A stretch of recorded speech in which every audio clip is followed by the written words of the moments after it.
Assalamu alaikum wa rahmatullahi wa barakatuhu. Урматтуу момун мусулман диндеш бир туугандар. Жаратуучубуз улуу Аллах Таалага чексиз мактоолорубуз, алкыштарыбыз, даңктоолорубуз болсун.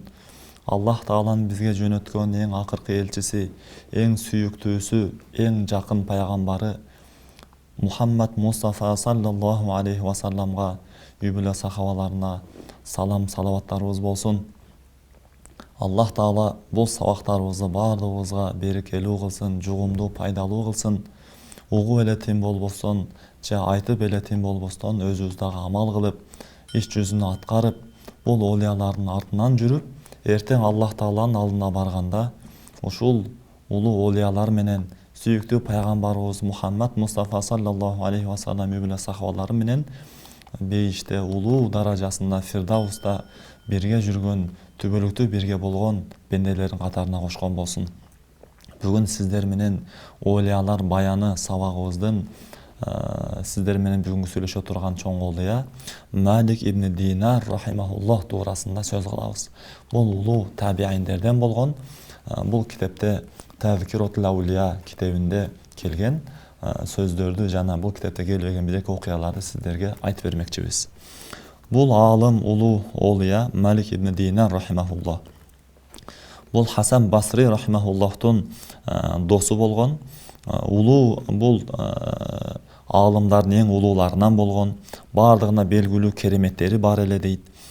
Жана напсисине каршы күрөшкөн адам укса таасирленип үлгү ала турган бир канча окуялары бар. Анын атасынын аты Динар болгон дейт. Атасы болсо Динар деген атасы бул кул болгон деп айтыптыр. Ал ошол атасы кул болгон убакта бул төрөлгөн дейт. Ал ошол кулдун баласы болсо деле, бирок эки дүйнөдө тең бул чыныгы эркиндикте азат болгон адамдардан дейт. Караңыздар. Бул эмнеден азат? Напсисинин каалоолорунан, же бир напсисинин кызыкчылыктарынан азат болгон, чыныгы Аллах Тааланын сүйүктүү бендеси болгон улуу адамдардан, алым, олиялардан болгон дейт. Бул кээ бирлер Малик ибн Динар, Динар деген билебиз алтын тыйын. Ошол Динардын баласы деп аталып калгандын бир себеби ушул экен. Динардын атасы болгон дейт. Кээ бирлер жок. Бул Динардын баласы деп аталып калганын бул окуясы бир окуя болгон. Ушул окуя себептен бул ушундай аталып калган деп айтат. Күндөрдүн биринде дейт, мына кээ бирлер айтышты дейт. Малик ибн Динар рахимахуллах кемеге чыкты дейт. Кеме жүрүп деңиздин ортосуна барып калганда кемечи, кеменин башчысы кана жүргүнчүлөр акча топтоп бергиле, кеменин акысын, жол киресин бергиле деп топтоп баштады дейт. Бул Малик ибн Динарда бергенге эч бир акчасы жок эле дейт. Ушунчалык ошо колунда жок, кедей болуп калганын ошол убакытта берген акчасы жок калды дейт. Кана бер десе менде эч бир акчам жок дептир. Анан эмне сенин акчаң жок чыктың деп кеменин башчысы аябай катуу уруп эсин оодарып койду дейт. Анын өзүнүн эсине келгенден кийин дагы сурады, эч жанымда жок эле десе, анын дагы урду дейт. Караңыздар. Мына ошентип үчүнчү жолу эми дагы катуу уруп бер дегенде жок деп, эч бергенге акчам жок эле деп айтса үзүрүн, ал Малик ибн Динарды кеменин башчысы адамдар менен эми деңизге ыргытып жиберейин дегенде дейт. Ошол деңизден балыктар чыкты дагы дейт. Караңыздар. Балыктар чыгып, ооздоруна алтын тыйын динарларды ооздору менен түртүп, эми салаңдап таштайын дегенде алып чыгып берди дейт. Малик ибн Динар арасынан ошол 2 динарды алды дагы ошол кеменин ээсине берди дейт. Ошол абалды көрүп, кеменин ээси дагы, кеменин ээсинин адамдары дагы көрүп, бул чоң олия турбайбы бул? Биз буну тааныбай калыппыз ким экендигин деп, урматтуу жамаат, урмат сыйын өзүнүн ордуна койду дейт.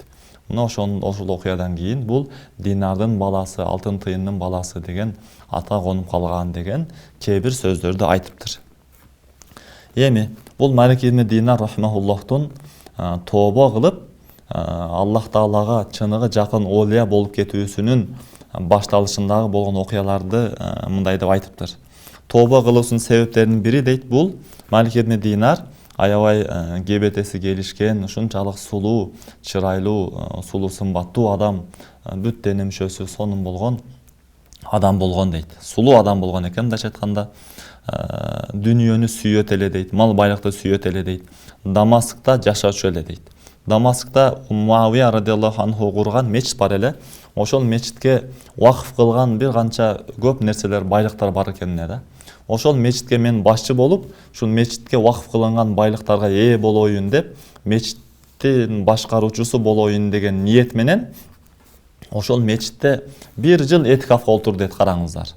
Адамдар келсе, адамдарга окшоп эмне кылып, ибадат кылып, ушунчалык алар менен кошо зикир Куран окуп, максаты адамдары бул ибадаткөй экен, такыба экен деген ойго барып, мен ушул мечитке башчы кылып койсун, ушул мечиттин байлыктарына мен дагы ээ болоюн деген ой менен бир жыл этикафка отурду дейт. Качан адамдар келип кеткенден кийин, бул адам түнү чыгат экен эле дагы достору менен барып, оюн күлкү кылып, туура эмес иштерди кылып, убактын өткөзчү дейт. Ошентип күндөрдүн биринде бул дагы түнү адаттагыдай чыкты дейт. Чыгып, музыка аспаптары менен ойноп, кыскасы жыргап, куунап, туура эмес күнөө иштерди аткарып жүргөндө бир кыскасы бир үндү угуптур. Я Малик, малака алла татуба деген үндү укту дейт.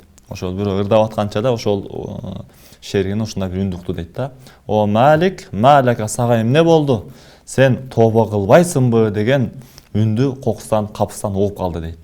Ошол үндү угаары менен ал үн жүрөгүнө катуу кирип кетти дейт.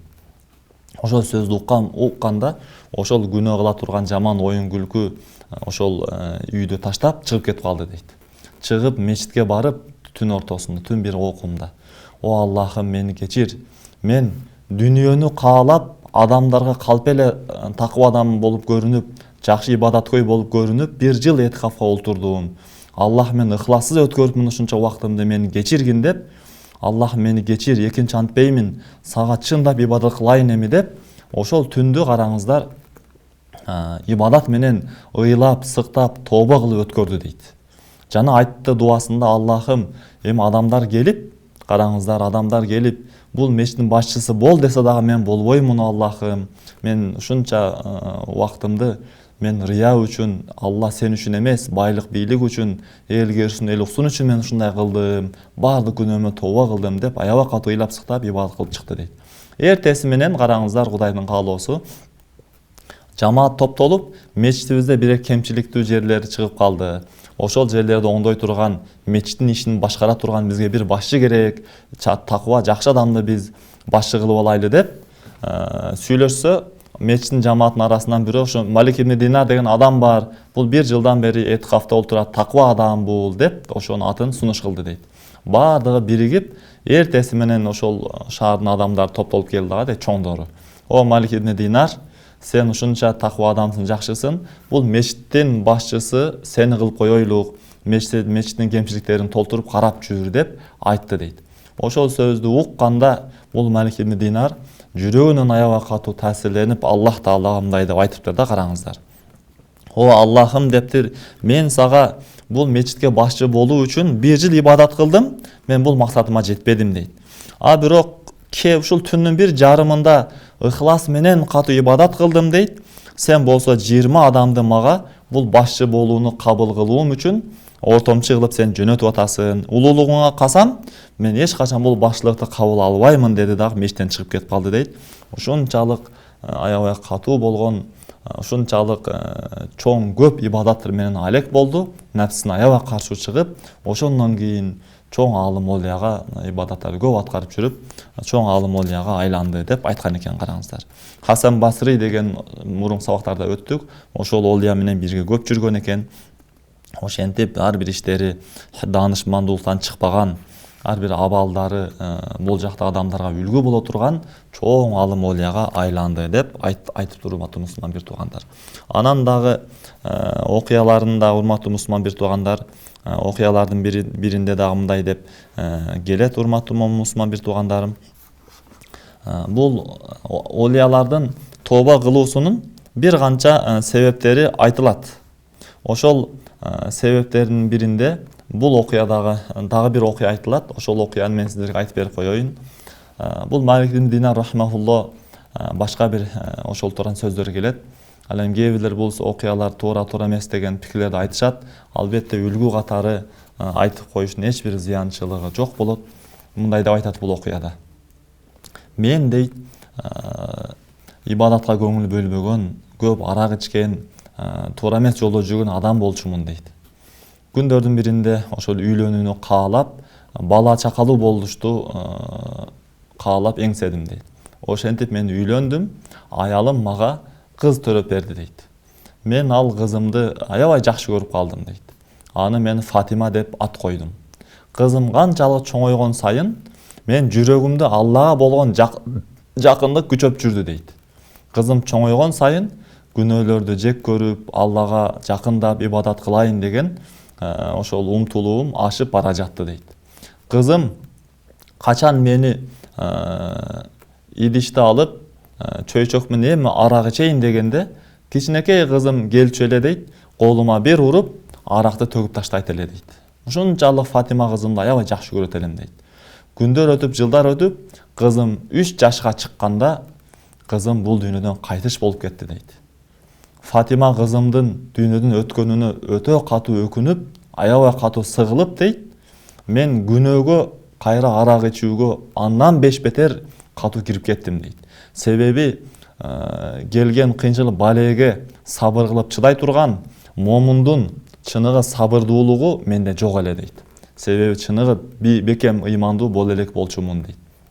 Ошентип мен кайра аябай катуу сүйгөн кызымдан ажырагандыктан аракка берилип кеттим деп айтат. Күндөрдүн биринде шайтан мени мындай деп азгырды дейт. Шайтан каалаганда азгырып жүрүп, ошо түндөрдүн биринде мага мындай деп айтты: "Сен бүгүн ушундай көп арак ичкин, мындай аракты өмүрүңдө ичелек болгон" деп айтыптыр. Ушунчалык эч бир ичелек көп өлчөмдө арак ичкин деп айтты дейт. Мен арак иче бердим, түнү иче бердим дейт. Ошентип аябай көп арак ичип койдум. Анан эле мен түш менен өңүм менен түштүн ортосунда, түш сонунун ортосунда бир ушундай бир окуяны көрдүм дейт. Караңыздар. Мен карасам дейт, деңиздер, суулар от болуп жанып баштады дейт. Жер титиреди дейт. Ушинтип кыямат кайым башталып кетти дейт. Караңыздар. Бардык адамдар тополоң болуп чуркап жүрүшөт дейт. Мен дагы абалым не болот деп арасында жүрөм дейт. Ошондой тополоң болуп турсам, Маликти Жаббар Аллах Таалага суроо жооп кылганга алып келгиле деген үндү уктум дейт. Ошол үндү угарым менен адамдар бардыгы мени карап калды дейт. Шунчалык катуу чочуп коркуп кеттим дейт. Анан мен артымда карасам, чоң бир ажыдаар жылан мени жеп, мен жутууга артымдан сойлоп келе жатыптыр дейт. Мен ал ажыдаарды көрүп, аябай катуу качтым дейт. Караңыздар. Жолдо бара жатып, жакшы ак жүздүү, ак сакалчан бир аксакалды көрдүм. Ал аксакалга: "О аксакал, мени куткарыңыз, мага жардам бериңиз бул ажыдардан, мен сактап калыңыз" десем, "Мен көрүп тургандай абалым аябай алсыз, менин күчүм жетпейт, сен бул тарапка бар" деп бир тарапты мага көргөздү дейт. Мен чуркап айткан жагына барсам, мен алдымдан аябай чоң отту көрдүм дейт. Анан ичимде айттым: "Мен ажыдардан качам деп отко түшмөк белем" деп, андан кайра буйтап барып качып келип, дагы аксакалга жолуктум дейт. "Аксакал, куткарыңыз эле, куткарыңыз" десем, аксакал айтты: "Көрүп турганыңдай мен абалым аябай алсыз, менин колуман келбейт" деп, абалыма көрүп аябай катуу ыйлады дейт аксакал. Анда "Сен бул жака барып көрчү" деп башка бир тарапты көргөздү. Караңыздар, мен ошол экинчи көргөзгөн тарабына чуркап барсам дейт, ушундай бир дөңсөө экен дейт. Дөңсөөгө чыксам, ал жакта жаш ымыркай болуп өткөн балдар ошол жерде жүрүптүр дейт. Ушундай бир кооз бир жер экен дейт. Мен барсам, ошол жаш балдар сүйлөп калды дейт. "О Фатима, Фатима, атаңдын абалы оор, атаңа бар, атаңа жет" деп жаш балдар айтты дейт. Ошол балдардын арасынан менин өтүп кеткен Фатима деген кызым чуркап чыкты дейт. Караңыздар. Чуркап чыкты дагы, ата деп чуркап чыгып, бул дүйнөдө тирүү кезинде келип мен тиземе, кучагыма олтурат эле, ошол сыяктуу келип мен тиземе олтурду дейт. Олтуруп туруп, бир колу менен ошол мени бетими сылап, мени өзүмө келтирди дейт. Мен ушунчалык коркондугумдан өлүгүлө сыяктуу болуп калдым дейт. Адам жана келе жаткан ажыдаарды бир колу менен момундай түрткөндө ал ажыдаар жок болуп кетип калды дейт. Анан бул Фатима кызым мага карады да мындай деп айтты дейт. Астайду билла, ушул аятты окуп тур. Астайду билла. Alam ya'ni lillezina amanu an takhsha'a qulubuhum li zikrillah. Бұл аяттың манisi ыйман келтірген адамдарға Аллахта естеп, Аллах Тааладан жүректері қорқо тұрған убақыт келбеді деген аятты оқыды дейді, қараңыздар. Аллах Тааланы зикір қылып, о Аллах деп Алланы естеп, Алланы зикір қылып, жүректері титіреп, қорқо тұрған, Аллах Таалаға қайта тұрған убақыт келбеді деген аятты оқыды дейді. Ал аятты оқып, мен жүрегіме кіріп кетті дейді, қараңыздар. Анан мен сұрадым қызыман, о қызым деп сұраптыр, о қызым, бұл ажыдар ким эле, бұл эмне болгон ажыдар десе, қызым айтты, о ата, сіз билбейсиз бе? Бұл сыноо жашоодо жүргөндө кылган күнөөлөр кыямат кайым күнү дене берилип, дене түстүү болуп, булар ушуга денеге айланат, ушундай болуп, бул ажыдар, жылан сиздин кылып жүргөн күнөөлөрүңүз деп айтыптыр, караңыздар. Күнөөлөрүңүз, бұл күнөөлөрүңүздү ушунчалык көп кылдыңыз, сизди эми жеп жутуп, сизди жок кылайын деп калды дейт. Айрым жолдо көргөн алсыз аксакалчы абалыма ыйлаган десе айтыптыр, бул сиз көңүл бөлбөстөн таштап койгон амалдарыңыз дейт. Окубай койгон 5 убак намаз, орозо, ибадаттарыңыз, сиз ибадат кылбастан ушунчалык жакшы амалдарыңызды алсыратып, алсыз абалда таштап койдуңуз дейт, караңыздар. Мына ошентип туруп сөздү айтты дейт. Мен болсо түшүмөн ойгонуп кеттим дейт, караңыздар. Ушунчалык катуу ойгонуп, мен ойгонуп ушул аятты айттым дейт. Жанагы аятка жооп катары, о Аллахым, убакыт келди, сага кайта турган убакыт келди. Анал вакыт, код ана деп, убакыт келди деп ушунчалык катуу ыйлап тооба кылдым дейт, караңыздар. Аябай катуу тооба кылдым, жуунуп, даарат алып, гусул алып, мен мешитке бардым, Багымдатка дейт. Багымдатка барсам, Багымдатта имам мына ушул аятты окуп жатыпты дейт, караңыздар. Зам сүрөдө. Стаиду билла. Алам я'ни лиллазина аману ан тахша'a кулубухум ли зикрилlah. Ыйман келтирген адамдарга Аллах Тааланы эстеп, жүрөктөрү корко турган убакыт келбедиби деген аятты окуду дейт. Ушунчалык катуу жүрөгү эзилип, ушунчалык катуу ыйлап сыктап, Аллах, мен күнөөмө тооба кылдым деп Аллах Таалага кайтты дейт. Мына ушул окуядан кийин дагы аябай катуу тооба кылып, чоң аалым олияларга айланып, чыныгы Аллах Таалага болгон таза, ак, түз жолго түштү деп кээ бир окуяларда, урматтуу мусулман бир туугандарым, ушундай деп айтылат. Андан кийин бул ушул мечиттин алдына барчу экен, дагы мечиттин дарбазасын кармап, о күнөөкөр адамдар, мечитке келгиле, Аллах Таала силерди күн түнү чакырып жатат үйүнө, намазга келгиле, кутулууга келгиле, ийгиликке келгиле деп чакырып жатат. О адамдар, мешитке келгиле, Роббиңерге кайткыла деп, ушунчалык мешиттин дарбазасын кармап ыйлап туруп мешитке кирип, такай каттаган чоң алым олияларга айланган деп китептерде айтылат, караңыздар. Жана дагы бул китепте айтылган окуяларын дагы улайлык, ушундай окуялар айтылыптыр. Күндөрдүн биринде ошол Малик ибн Динар ошол дарактын түбүндө уктап жатса, бир жылан келди дагы дейт. Оозунда чоң жалбырактуу ушул өсүмдүктү кармап, Малик ибн Динарга момундай шамалдатып олтурган болчу дейт. Жылан келип шамалдаттыр, караңыздар. Ким Аллах Таалага чындап берилип, жан дүйнөсү менен ибадат кылып бериле турган болсо, Аллах Тааланын кызматын кылган адамга Аллах башка жан жаныбарларды да кызматын кылдыртып коет экен. Бул сөзгө пайгамбарыбыздын, сахабалардын, алым олиялардын өмүр баяндарында далилдер толтура. Жана дагы башка караңыздар, сөзүндө мындай деп айтыптыр. Мындай деп, Малик ибн Динардын сөзү экен. Мен Алланын жолунда согушууну, күрөшүүнү кааладым дейт. Ошентип күндөрдүн биринде мен бир капылдар менен болгон согушка чыгууга катуу аракет кылып даярдандым дейт. Эми согуш башталайын дегенде мага ыстма оору менен ооруп, мен согушка бара албай калдым дейт, караңыздар. Мен чатырга кирдим да жатып калдым дейт, катыша албастан. Анан мен өзүмчө айттым, о Аллахым, мен жаман адам экенмин деп напсиме айттым дейт. Жаман адам экенмин, ушундай улуу жакшы амалга мен чыга албай калдым, капыларга каршы күрөшүп согуша албай калдым деп жемилеп жатсам дейт, караңыздар, мага бир үн келди дейт. Момундай үн укту. О Малик дептир, эгерде сени таштап койсок, жөн эле капылардын колуна сен туткунга түшмөксүн. Алар сени чочконун этин жегенге, жана динден чыкканга булар мажбурлап, сен жаман адамга айланып кетмексиң деген үндү уктум дейт. Ошондон кийин дейт, мен Аллах Таалага шүгүр айтып, мен бардык жашоодогу ишимди Аллах Таалага тапшырдым дейт, караңыздар. Мусулман адам ар бир ишин Аллах Таалага тапшырат. Бул дегенин мааниси алма пыш оозума түш деп албетте жата бербейт үйүндө бутун учкаштырып коюп. Мунун маанеси толук Аллах Таала берген илимибизди, билимибизди, жөндөмүбүздү толук сарптап умтулабыз. Жакшы мусулман адам жакшы жашаганга, жакшы бай болгону, бий болгону, жакшы адам болуп элге, журтка, мамлекетине, жалпы адамзатка пайдасы тийген адам болгон жакшы чындыгында. Бунун маанеси биз толук умтулабыз, жакшы иштерди аткарабыз, бирок жүрөгүбүз толук Аллах Таалага тобокел кылыш керек.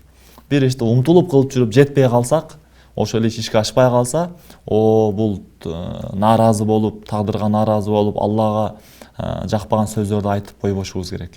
Же бир ийгиликке жетип кала турган болсок, көздөгөнүбүзгө жетсек, мына мен кыйындыгымдан жеттим, мен шустрилигимден, акылдуулугумдан, иш билгилигимден жеттим деп, биз мынтип дагы өзүбүздөн кетип, Алладан алысташып кетпешибиз керек. Эмне иш кылабыз, умтулабыз колубуздан келишинче, бирок жүрөгүбүз толук Алла Таалага тобокел кылып, баардык ишибиз Алла Таалага тапшырып турабыз. Урматтуу мусулман бир тууганым. Башка бир окуяларды айтыптыр дейт, мындай деп. Мен аябай катуу оорудум дейт, ушунчалык деңгээлде оорудум, мен өлөт окшойм деп ойлоп калдым дейт. Жашоом бүттү окшойт деп. Кийин Аллах Таала мага андан кийин ден соолук берди дейт. Мен ушундай бир базарга муктаждык менен бардым дейт. Бир иш зарыл нерселерди сатып алуу үчүн. Ушунчалык катуу жаңы эле айыккандыктан мен зорго араң басып бара жатсам дейт. Падышалардын бир падыша ошо өтүп бара жатыптыр дейт. Алдында кызматчылар адамдарды качкыла деп адамдарды жол ачып кетип бара жатыптыр дейт. Ошол кызматчылары чоңдордун кач деп мага да айтты дейт. Мен ушунчалык алсыздыктан, жаңы эле айыккандыктан мен эми араң бара жатсам келди дагы мени бир урду дейт. Ушунда колундагы темир менен бир чапты дейт. Мен ушунчалык ачуум чыгып мындай деп айтыптыр: "Кота Аллах ядак, Алла колуңу кесип таштасын, колуң куурап калсын" дегенде кыскасы бир тил менен сөз чыгып кетти дейт. Эртеси күнү карасам, жанакы мени урган адамдын дейт колу кесилип калыптыр дейт, караңыздар. Ошон үчүн жөнөкөй аалым олияларга, ибадаткөй адамдарга эч качан тоготпостук, жаман мамиле кылбайлык, албетте боорукер жумшактык менен мамиле кылганга аракет кылышыбыз керек. Ошон үчүн баардыгыбыз, урматтуу мусулман бир тууганым, боорукер, ырайымдуу, мээримдүү болгонго умтулайлык. Кайсыл кызматта иштебейлик, жумшактыкка эч нерсе жетпейт чындыгында. Башка окуяда мындай деп айтылыптыр: Малик ибн Динар рахимахулла күндөрдүн биринде бир жөөттүн үйүн, ошол жөөттүн үйүнө кошуна болгон бир үйдү арендага, ижарага алып жашап жаткан экен. Ал эми ошол үйдүн ичинде намаз окуй турган жери ошо жөөттүн үйүнүн эшик тарабын карап турчу экен. Жөөт болсо атайын ачуусуна тиейин бул мусулмандын деп, ошол намаз окуй турган жерине бир чоң чуңкур туалет казып, ошол жерге жанагы заң заараларын ошол жерге таштап жүрдү дейт. Караңыздар, Малик ибн Динар рахимахуллах болсо эч кимге арызданбастан бир канча убакыт жашады дейт. Ошого чыдап жашады дейт. Эч бир жөөткө барып, эмнеге мынтип атасың, тигинтип атасың деп урушпады, талашпады дейт. Жөөт күндөрдүн биринде өзү чыдабай айтыптыр да: "Паланча" дептир да. "Мен эмне сен бул мен кылган ишимден сен зыян чекпей атасыңбы" дептир. "Кыйналбай атасыңбы" десе айтыптыр: "Жок, мен кыйналып атам" дептир. "Сен туура эмес иш кылып атасың, мен аябай азат чегип атам" дейт.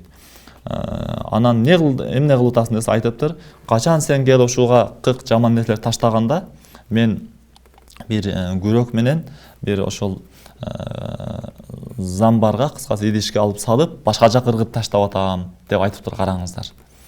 Ошондо ар күнү мен шыпырып тазалап турам бул чуңкурду деп айтыптыр.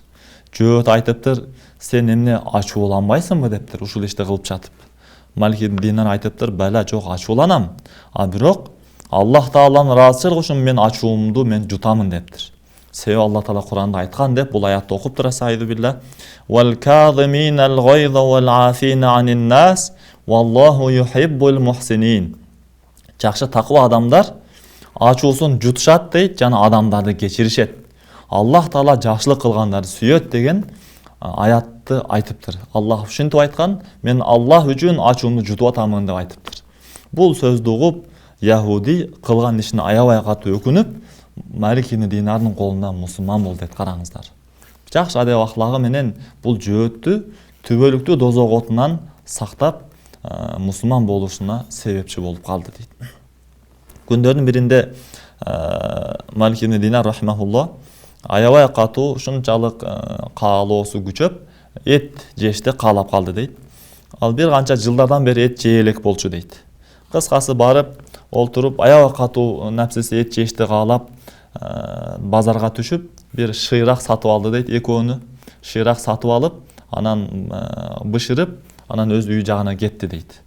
Бул шыйракты бул Малик ибн Динарга сатып аткан касап дагы билет экен да. Бул көптөн бери эт жебей жүргөнүнчү. Кызматчысына айтып бул сатып алды бизден эмне кылат экен барып бир карап көрчү деп айтыптыр, караңыздар. Карап кийин кайра ошол артын күзөтүп кел деген кызматчы касапка кайра ыйлап келди дейт. Касапчы эмне болду, эмнени көрдүң десе айтыптыр, бул Малик ибн Динар көптөн бери эт жебей жүрөт эле. Бул этти алып бышырып, мен ошол бир үй тарабына барып, этти жыттап коюптур дагы эттин жытын. Напсыны айтты дейт. О, напсым ушул сага жетиштүү деп айтты дейт, караңыздар. Ушул сага жетиштүү деп туруп дейт, ал этти бечараларга таркатып жиберди дейт. Ошончалык катуу көптөн бери жебей жүрүп эт жешти каалап калган напсисине жыттатырып коюптур дагы жетиштүү деп таркатып таштады дейт. Анан напсисине мындай деп айтты дейт. О, напсим дептир, караңыздар. О, напсим, мен сага бул машакаттарды, оор кыйынчылыктарды мен сага жүктөп жатам бул дүйнөдө. Мен сага душман болгондуктан эмес деп айтыптыр, караңыздар. Напси менен Малик ибн Динар сүйлөшүп жатат. Мен сага душманмын, ошон үчүн бул кыйынчылыктарга сени салып жатканым жок. Балким дептир, караңыздар, бул дүйнөдө мага сенден жакыныраак жок дептир. Себеби напсиңиз бул өзүңүз себеби. Бирок валакин амалу мааки мисла хазил а'мала шакка дейт мына. Бирок мен сен менен дейт, напсини айтып жатат, сүйлөп, бул оор иштерди аткарамын. Жана сага оор иштерди мен жүктөймүн дейт. Өзүнүн такатыңан жогору болгон, сен чыдай албаган ушунчалык оор иштерди мен жүктөймүн дейт, караңыздар. Сен эртең түбөлүктүү рахат алууң үчүн жүктөймүн деп айтты дейт. Эртең түбөлүктүү дозокко кирип түшүп калбооң үчүн мен сени ойлоп бул дүйнөдө ушул иштерди мен аткарып жатам деп айттым дейт. О, напсим, исбир айяман қалилатан. Сен бир аз убакыт, саналуу эле күндөр сен сабыр кылып кой. Фа иннаха тамди ва тамурру ан қариб. Бул дүйнө жашоосу убактылуу, эртең эле бүтөт, түгөнөт. Сумма ярзукукиллаху таала наиман ла язул ва мулкан ла яфна. Сабыр кылып кой, ой напсим, эртең Аллах таала сага бүтпөй турган жыргалчылык берет, жок болбой турган падышачылык берет деп напсине айтты дейт. Ушул сөзүн угуп, касапчынын кызматчысы ыйлап келип айтып берди дейт, караңыздар. Ушунчалык напсисин тарбиялаган чоң алым олия болгон экен. Мындай да бир окуя айтылыптыр. Ошо Басрада күндөрдүн биринде өрт чыгып кеттир. Ошол өрт чыкканда Малик ибн Динар өзүнүн таягын алыптыр. Эки бут кийимин алды дагы дейт, тоого чыгып кетти дейт. Тоодон ошол өрт чыккан жердеги айылдагы адамдар тополоң болуп, паланча нерсем калып кетти, тигиним калып кетти деп тополоң ызы чуу болуп атканын тоонун башына чыгып карап олтуруп айтыптыр. Караңыздар мынтиптир да. Ким дептир, ушул абалда эртең кыямат кайымда да ушул сыяктуу абал болот дептир. Жүгү жеңилдер тез эле кутулат, ал эми жүгү көптөр тутулат деп айткан экен, караңыздар. Бунун мааниси, урматтуу мусулман бир тууганым, байлыкты таап туруп, Алла разы болгон жака жумшабастан эле өзүңүзгө эле топтоп эле өлүп кете турган болсоңуз, анда Алланын алдында суроо жооп катуу болот экен чындыгында. Мааниси, Аллах таала берип атабы байлык, бийликти, ушул Аллах берген байлыгыңызды, бийлигиңизди, илимиңизди, күч кубатыңызды Аллах тааланын дини үчүн адамдарга пайдаңыз тие турган иштерге сарптап калыңыз. Эртең сиз эң катуу муктаж болуп кала турган кыямат кайым күнү сизге булар жардамчы болуп келет. Ал эми бул кыска жашоодо колдонуп, чыргап, эч бир жакшы жака сарптабастан эле сиз өлүп кете турган болсоңуз, эртең Алланын алдына сизге аябай кыйынчылык туудурат, оор сыноого, суроо жоопко түшүүңүзгө себепчи болуп калат экен. Окуясы мындай деп айтылыптыр. Бир оорулууну зыярат кылганы бар дейт, караңыздар. Өлүм келип калган экен. Малик ибн Динар кирди дагы айтыптыр. kelime ayt, la eşhedü en la ilahe illallah ve enne Muhammed Resulullah dep, kelmeni ayt dep, janına barıp janagı oorulu adamga nasihat aytты дейт. Ал эми ал өлүм алдына жаткан адам болсо 10, 11, 10, 11 деп айтып жатты дейт. Шахадат келмесин, күбөлүк келмесин урматтуу мусулман бир туугандарым айтпады дейт. Кийин айтып турган шейх дептир жанагы өлүм алдына жаткан адам. Менин алдымда оттон болгон чоң тоо турат дейт. Качан ошол күбөлүк келмесин ла илаха иллаллах айтайын десем дейт, ал от мага жакындашып, мени жеп коёюн, күйгүзүп коёюн деп атат дейт, караңыздар. Ошого мен айта албай жатамын деп айтты дейт да. Кийин бул Малик ибн Динар бул адам эмне иш кылып жүргөн эле деп кийин өткөндөн сураса айтыптыр. Адамдарга бул насыяга берет эле акча, ошол буюмдарды берет эле. Мунун таразасы болсо кем эле деп айткан экен, караңыздар. Адамдарга таразаны бузуп туруп, мисалы аз болсо дагы 1 килограммдай кылып таразаны жасап туруп, адамдар ушундай бир берчү экен, караңыздар. Бул сүткорлук менен жана таразадан уруп, таразадан алдап калыш экен да, караңыздар. Bunday adam kelme айтпастан өтүп кетүү коркунучу бар экен. Аллах Таала сактасын бардыгыбызды. Жана дагы сөздөрүнөн мындай деп айтыптыр. Астаиду билла, iyяка набуду ва iyяка настаин. О Аллах Таала, биз сага гана ибадат кылабыз, сыйынабыз, жана сенден гана биз жардам сурайбыз деген Фатиха сүрөсүнүн аяты бар. Бул ыйлап туруп айткан экен Малик ибн Динар. Эгерде бул аяттар Аллах Тааланын китебинде болбогондо, мен бул аятты мен окумак эмесмин деп айткан экен да, караңыздар. Эмне үчүн десе айтыптыр. Биз iyяка набуду, о Алла, биз сага гана ибадат кылып сыйынабыз десе деп айтабыз тилибиз менен, а бирок биз болсо напсилерибизге баш ийип, напсибизге биз ибадат кылып моюн сунабыз дейт, караңыздар. Biz bolsa va iyyaka nasta'in, senden gana jardam surayбыз деп айтабыз. А бирок биз болсо жардамды падышалардан, байлардан, бийлерден барып суранабыз. Адамдардан разылык күтөбүз, адамдарды барып эмне кылып арызданабыз. Бул сөзүбүзгө биздин абалыбыз, жашообуз, жүрөгүбүз төп келбей жатат. Мен ошондуктан бул аятты, ушул аятты окуудан мен аябай катуу уялып, кыйналып жатамын деп айткан экен, караңыздар. Урматтуу мусулман бир тууганым, биз намазды окуп жаткан сүрөлөрдүн маанисин билип, амал кылып жашаганга биз умтулушубуз зарыл. Мусулман адам илимдүү болушка умтулуш керек, арабча окуганды үйрөнөйлүк. Чында умтулса Аллах Таала берет жашыбызга карабастан. Илим алайлык, Куран илимин үйрөнөйлүк, Куран жаттайлык. Ошондон кийин жакшы окушту билип калгандан кийин арабча араб тилин үйрөнгөнгө аракет кылайлык. Biz bul tildi bilip Allah Taala'nın sözünü düşünöbüz, Peygamberimizin sözünü düşünöbüz, ilim kitaplarda düşünöbüz. Urmatlı Müslüman bir tuğan. Jana okuyalarından bul Malik ibn Dinar tündü tolluğu menen ibadat kılıp ötkөрчү deyt, karаңыздар. Anın kızı bar bolчукен, kızı aytıp turu, atake siz biraz vakit es alıp dem alıp albaysızbı dep aytsa, bul Malik ibn Dinar rahimahullah kızına aytçu. Qala ya binti, o kızım, inni akhafu min an yetevajjaha ilayya fil layla sa'adatun wa tusadifuni naiman deyt, karаңыздар. Men deyt tünü Allah Taala'dan bir baktululuk, bir jakşı bir baktululuk, jırgalçılık gelip kalsa, men үйдө уктап жаткан абалда болуп калышыман мен коркуп атам деп айткан экен да, караңыздар. Ошондуктан кайсыл убакытта бактылуулук келип калышын мен билбейм. Ушундай бир Аллага жакындык келип калышын билбеймин.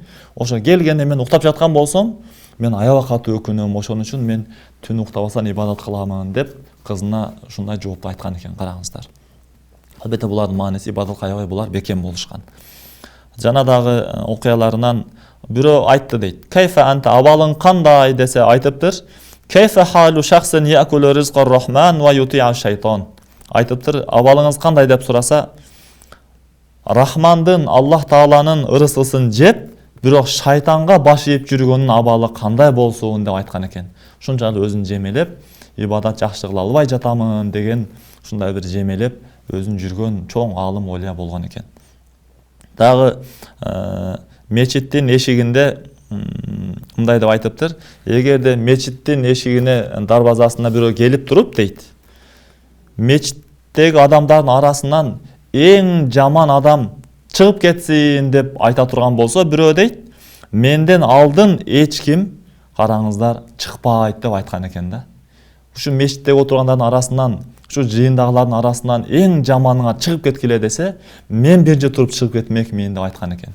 Өзүн ушунчалык ылдый алып, мен күнөөм көп, мен мындайча айтканда оңолушум зарыл, мен оңолууга муктажмын деген сезим менен жашаган адам болгон экен.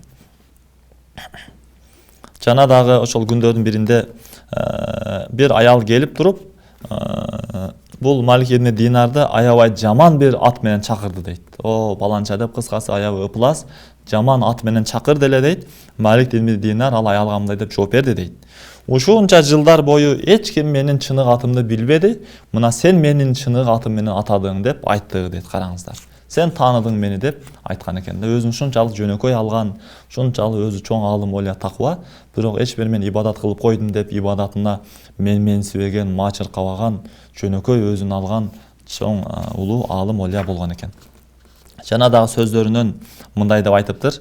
Mundu araftul khalqa la ubali min an yamdahani shakhsun aw yadhummani li anna an-nasa yufrituna fil madhi wa dhammi deyt. Сөздөрүнөн мен адамдарды жакшы тааныгандан кийин дейт, адамдардын мактоосуна дагы, жамандоосуна да мен көңүл бөлбөй калдым дейт. Себеби адамдар же жамандаса же мактаса чектен ашып кетишет экен деп айтат. Караңыздар. Адамдар мактаса биз жакшы болуп, жамандаса жаман болуп кетпейлик. Адамдар шундай кээде бир ката кемчилигиңизди көрүп, жамандап сизди боктоп, жамандап шундай кылып таштайт. Ал эми бир жакшы жагыңызды көрсө, чектен ашырып, о, мындай адам жок деп мактап таштайт. А бирок сиздин өзүңүздүн ким экениңизди өзүңүз билесиз, Алла билет. Ошон үчүн Алланын алдында күнөөлөргө тооба кылып, Алланын алдында жакшы адам, таква адам болгонго умтулуп аракет кыла беришибиз зарыл. Себеби шайтан адамдардын сөздөрү менен да сизди алдаганга, адаштырганга аракет кылат. Жана дагы сөздөрүнөн, данышман сөздөрүнөн караңыздар, динде сага пайдасы тийбеген достун же шериктин пайдасы жок, аны артыңа таштагын деп айткан экен. Сиз ким менен бирге жүрсөңүз, досуңуз, жакын досуңуз сизге динде пайдасын тийгизген адам болуш керек экен да, урматтуу мусулман бир тууганым. Жана дагы айтыптыр, мен дейт, бул өзүнүн доорун айтып атат, бул доордогу адамдар бир туугандар дейт, бир туугандарды базардын тамагы сыяктуу көрүп атам дептир. Жыты жакшы, бирок даамы жаман дейт. Сыртынан калп эле момундай жасакерленип патхалимди кылып сүйлөйт, а бирок жан дүйнөсү сени көрө албастан сага ичтар, сени көрө албай турат дейт. Караңыздар. Андай болбогонго биз умтулушубуз керек. Жана айтыптыр, бул сыйкырчыдан өтө этият болгула, өтө сак болгула дептир. Мындайча айтканда дүйнөдөн. Себеби бул дүйнө дейт, олия аалымдардын жүрөгүн дагы өзүнө баш ийдирип алган деп айткан экен. Жана да башка сөзү, аябай сонун сөзү, жакшы кунт коюп угуп алайлы, урматтуу мусулман бир тууганым. Кимдин дейт, караңыздар, Аллах Таала менен жалгыз калып, Алла менен сүйлөшүп, Алла менен сырдашып, дуа кылып, көз жаш төгүп, мунажат деп айтылат. Ким мунажатта Аллах Таала менен жалгыз калып сүйлөсүү, адамдар менен бирге сүйлөшкөнгө караганда сүйкүмдүү, жагымдуу болбосо дейт, бул адамдын илими аз экен, жүрөгү көр, сокур экен, ал эми өмүрү коромжуда экен деп айткан экен. Жана дагы сөздөрүнөн амалдардын эң абзели мага амалдагы ыхластуулук деп айтыптыр. Жана дагы сөздөрүнөн мындай деп айтыптыр, Муса алейхисаламга вахий кылынды дейт. Сен темирден болгон бут кийим ки, темирден болгон ушундай бир таяк ал, жана ааламды кыдыр дептир. Мен жараткан ааламдын кандай керемет кооз экендигин көр, жана мындай айтканда ушунчалык катуу кыдыргын, темирден болгон бут кийимиң ушунчалык желип, ышкалып, талкаланып кетсин, темирден болгон сенин таягың сынып кетсин. Караңыздар, менин улуулугумду көргөзүп тура турган мен жараткан нерселерди кыдырып көрүп үлгү ал, ибрат ал деп айткан экен. Жана айтыптыр, мен Тооратта дейт ушул сөздү көрдүм дейт. Тоорат китебинде Аллах Таала мынтип айтыптыр, мен силерге ашыкмын, мен силерди сагынам, мен силерди жакшы көрөм, силер мага ашык болбойсуңарбы деген Алланын сөзүн окудум дейт. Урматтуу мусулман бир тууганым, баардыгы Алла Тааланы сүйөйлүк, Алла Таалага ашык болойлук, Алла Тааланы сагынайлык, Алла Субханаху ва Тааланы көрүүнү каалап, Алла Тааланы жакшы көрөлүк жүрөгүбүздөн. Ошентсек Алла Таала дагы бизди жакшы көрөт. Жана айтыптыр, биздин пайгамбарыбызга чейинки түшкөн китептерде дейт, мындай деп айткан дейт. Мен Мухаммад саллаллаху алейхи вассаламдын үммөтүнө ушуну эки нерсени беремин. Ал экини Микаил, Жебраилге дагы бербеймин дептир. Ал эко Стайду биле фазкуруни азкуркум. Мени эстегиле, мен силерди эстеймин деген bir белек. Экинчиси удууни астажиб лакум дейт Аллах Таала. Мага дуба кылгыла, мен силердин дубаңарды кабыл аламын дейт. Экинчи белек мына ушул экен, караңыздар. Алланы эстесек жүрөгүбүздөн Аллах дагы бизди эстейт. Аллах Таалага чын жүрөк менен дуба кылсак, Аллах дубабызды сөзсүз анык кабыл алат. Жана дагы айтыптыр, мен Торатта көрдүм дейт. О аюхасыддикун, эй чынчылдар, бул дүйнөдө, о жакшы таква адамдар, бул дүйнөдө мени зикир кылып, мени эстеп, бул дүйнөдө рахат алып чыргагыла. Дүйнөдө зикир кылуу бул улуу неамат, белек болот, ал эми акыретте улуу зор сооп болот деп ошол китепте айтылган дептир. Жана айтыптыр, ошол башка пайгамбарларга түшкөн китептерде мынтип айтылат дейт. Дүйнөнү сүйгөн аалымдын жазасы дейт, караңыздар, жүрөгүнөн мени эстөө, мени зикир кылуунун даамын алып коём, сууруп таштаймын деп айткан сөздү окуган экен, караңыздар. Илим алып туруп, бирок дүйнөгө болгон ачкөздүгү, сүйүүсү күчтүү болсо, бул аалымдын Аллах Тааланы эстегенде, Аллах Тааланы зикир кылганда жүрөгүндөгү даамы, Аллахны зикир кылуунун рахаты жок калат экен. Аллах Таала дүйнөгө жүрөк менен берилүүдөн баардыгы сактаган болсун. Албетте дүйнө ишин сырткы дене мүчө менен аткарабыз. Жакшы жашаганга аракет кылабыз, бизнестерибизди, соодаларыбызды биз өнүктүргөнгө аракет кылабыз, урматтуу мусулман бир тууганым. Бирок жүрөгүбүзгө Аллах Тааланы гана киргизип, андан башкасын чыгарганга биз умтулабыз. Жана башка сөздөрүнөн караңыздар, кимдин дейт, караңыздар. Дүйнөнүн шахваты, дүйнөнүн каалоосу кимге чоң келип кетсе, кимди ээлеп алган болсо, шайтан бул адамдан бош болот дейт. Шайтан бул адамга көңүл бөлбөйт эми дейт. Шайтан таштап коет экен да. Ким дүйнөнүн артынан ачкөз болуп баштадыбы, шайтан болду, бул биздин адам болуп калды деп, шайтан да сизге көңүл бөлбөй, сизди өзүңүзгө таштап коет экен. Жана сөздөрүнөн мындай дептир, бир адам ошол мен жашоомдо бир насаат айтыңыз, ошол насаатыңызды аткарып жүрөйүн деп сураса, бул жооп бериптир. Кун родиян фи жамиил ауқат. Бардык убакыт Аллах Таалага сен разы бол дептир. Ал Аллах субханаху ва таала бардык ишиңди башкарат дейт. Жана сенин абалдарыңды билип турат. Аллах Таала жүрөгүңдөн разы болгон бардык абалга. Урматтуу мусулман бир тууганым, бардыгыбыз кандай абалда болсо Аллах Таалага разы болойлук. Аллах Таалага чын жүрөктөн разы болойлук. Аллага шүгүр айтайлык. Кандай сыноо келсин, кандай кыйынчылык келсин, Аллага разыбыз. Жакшылык келсе дагы Аллага разыбыз, жамандык келсе Аллах Таалага разыбыз. Биз Аллах субханаху ва тааланын алсыз бир кулу, бендеси болобуз. Биз Аллага разы болсок, Аллах Таала бизден разы болот, бул дүйнө акыретте бактылуу кылат. Жана дагы сөздөрүнөн, абалдарынан түнү бою ыйлап чыкчуу дейт бул Малик ибн Динар рахимахуллах. Түн бөрү ыйлайт эле, жана мынтип айтат эле дейт. Илахи, о Аллахым, Роббим, о жаратуучум, о Кудайым, сен жалгыз билесиң дейт, бейишке канча адам кирет, дозокко канча адам түшөт, сен билесиң. Мен ошолордун арасынан кимисиненмин, мен билбейм дейт. О Аллахым, мени бейишке киргендердин катарына кош, дозокко киргендердин, түшкөндөрдүн катарынан алардан кылба деп түнү менен ыйлап дуа кылып чыгып кетишет, караңыздар. Жана да ошол окуяларынын бири мындай деп айтылат. Күндөрдүн биринде Малик ибн Динар рахимахуллахтын үйүнө ууру кирип калды дейт. Ууру кирип, уурдаганга эч бир буюм таппады дейт. Эми чыгып бара жатканда Малик ибн Динар көрүп айтыптыр. Сен дептир, караңыздар, үйүмө кирдиң, бир нерсени уурдайын деп кирип калдың. Эми кургол чыкпайбы, жок дегенде дара табып намаз окуп чык эки рекет менен деп айтты дейт. Мейли деп эки рекет уурдагы бул аалымдын сөзүн угуп, дара табып эки рекет намаз окуду дейт. Андан кийин дагы эки рекет намаз окуду дейт. Мына ошентип ибадаттын, Малик ибн Динардын сөзү менен, анын дуасынын берекеси менен бул уурунун жүрөгүнүн ибадаттын рахаты кирди дагы дейт. Аябай узак намаз окуду дейт. Малик ибн Динардын караңыз алдына олтуруп, аябай катуу ыйлап тобо кылды дейт. Малик ибн Динар рахимахуллах бул олия жанагы ууруга ушунча баяндарды айтып, бул дүйнө убактылуу экендигин, акыретке умтулуш экендигин кыскасы баян айтты дейт. Аябай катуу ыйлап, колун кармап тобо кылды дейт. Анан бул ууруну таңгамал багымдатта таарат алып чогуу мешитке жетелеп барды дейт. Экөө барып намаз окуп чыккандан кийин адамдар таң калышты. Бул биздин жашаган жердин, айылдын, шаардын эң улуу аалымы бир ууруну жетелеп экөө чогуу бара жатат. Бул эмне болду? Түшүнбөй калдык десе, Малик ибн Динар рахмаулла жооп бериптир, мындай деп, сону айтыптыр. Бул ууру бизден уурдаганы келди эле дейт, биз бунун жүрөгүн уурдап койдук деп айтты дейт, караңыздар. Шундай бир чоң алым олия болгон экен. Көп адамдын тоба кылуусуна, мусулман эместердин мусулман болуусуна себепчи болгон экен. Мына ошенде бул дүйнөдөн өтүп, караңыздар, түшүндө кээ бир адамдар бул дүйнөдөн өткөндөн кийин Малик ибн Динарды түшүндө көрүштү дейт, мындай деп айтыптыр.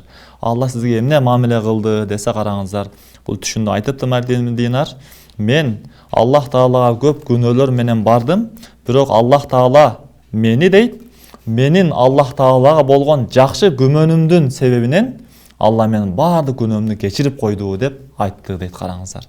Бардыгыбыздын Аллах Таалага болгон күмөнүбүз туура болсун, Аллах Таала туурасына жакшылыкты гана ойлойлук.